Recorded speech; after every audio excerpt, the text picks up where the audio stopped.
You're a soul man from the spiritual sky. You know, you've been in material creation a long, long time. Al's whole ethos of community first just really struck me. His love for the neighborhood, his love for the business. Like, he knew how important it was to the downtown east side. Because you ain't got no love and you ain't got no soul in your heart. When he was closing the butcher shop, he refused to sell the building to anybody who would develop it. And I said, well, you know what, I'm being romantic right now. I don't have any money. I would do it in a heartbeat if I had something, but I don't. So I went to the banks, asked them for money. They always said no. And I had applied to get additional funding from Vancity, but a huge sum of money, $500,000. We actually got approved for all of the money. And we started papering this thing that's so far outside the box, but also made sense if this business worked for the neighborhood investment. Everybody believes, everybody's into it, so we were gonna have to deliver. As an overall concept, feeding people and having people around a table is everything that we're about. We changed the model to enterprise and social. So let's think about the business model that's going to sustain our social mandates. The ground floor sees a 2,400 square foot diner. On the other side is our butcher shop. Fronting the building is our subsidized sandwich window. On the second floor, we have a 5,100 square foot commissary kitchen that prepares our meal program and acts as a food incubator at the moment for smaller businesses. If you come into the butcher shop or the diner on any day, you'll see every single walk of life.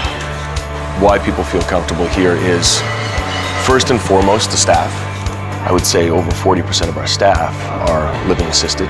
We also employ a ton of people with barriers, whether those are mental challenges or addiction issues, and work really hard to make sure that they stay employed. I was actually a homeless person living in East Vancouver, and then Mark and Nico gave me a job here, and since then I've got a place to live, and I'm also a professional dishwasher. I've been dishwashing for like 17 years. Yeah, no, I've had a blast here, and these guys have been awesome.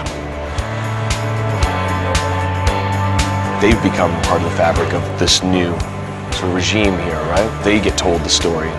They know where it began. They know what it is and what it means to us. And it's that culture that this building created.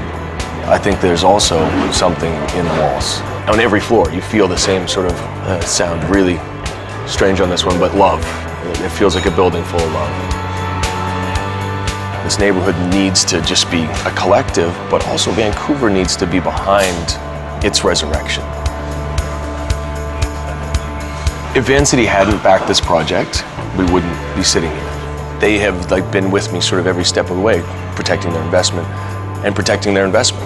I think what it really shows is the community members, they're banking in us.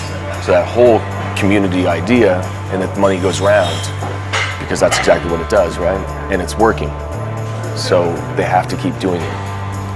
It's called the East Meets the West. You know, I want to see the Lord this other day.